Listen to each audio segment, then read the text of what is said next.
ಆ ನಗು ಅಂತಕ್ಕಂಥದ್ದು ಯಾಕೆ ನಮಗೆ ಬರ್ತಾ ಇಲ್ಲ ಅನ್ನೋದಕ್ಕೆ ಒಂದು ಸಣ್ಣ ಚಿತ್ರವನ್ನು ಜಳಕ್ ತೋರಿಸ್ಬಿಟ್ರೆ ನೋಡಿಕೊಂಡ್ರೆ ಸ್ವಲ್ಪ ಅರ್ಥ ಆಗ್ಬೋದು ಅನ್ಕೋತೀನಿ.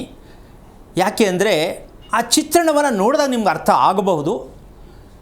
ಇದು ಸಾಮಾನ್ಯವಾಗಿ ಪಕ್ಕದಲ್ಲಿ ಏನಿದೆಯಮ್ಮ, ಹೃದಯ ತೆಗೆದಿಟ್ಟಿದ್ದಾರೆ, ಹೌದಾ? ಆ ಹೃದಯದಲ್ಲಿ ಏನು ಮೂಡ್ತಾ ಇದೆ? ಭಗವಂತ ಮೂಡ್ತಾ ಇದ್ದಾನೆ.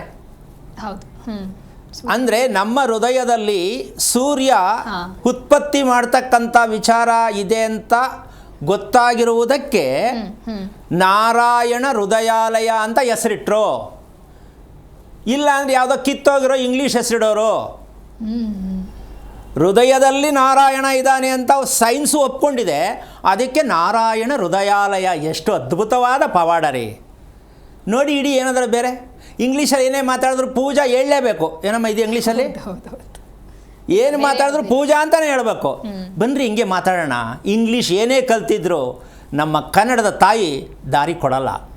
ಅಂಥ ಅದ್ಭುತವಾದ ಒಂದು ಭೂಮಿಯಲ್ಲಿ ನಾವು ಹುಟ್ಟಿದ್ದೀವಿ.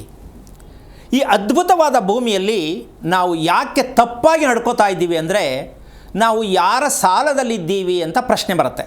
ಸಾಕು ಚಿತ್ರ ಇಷ್ಟು.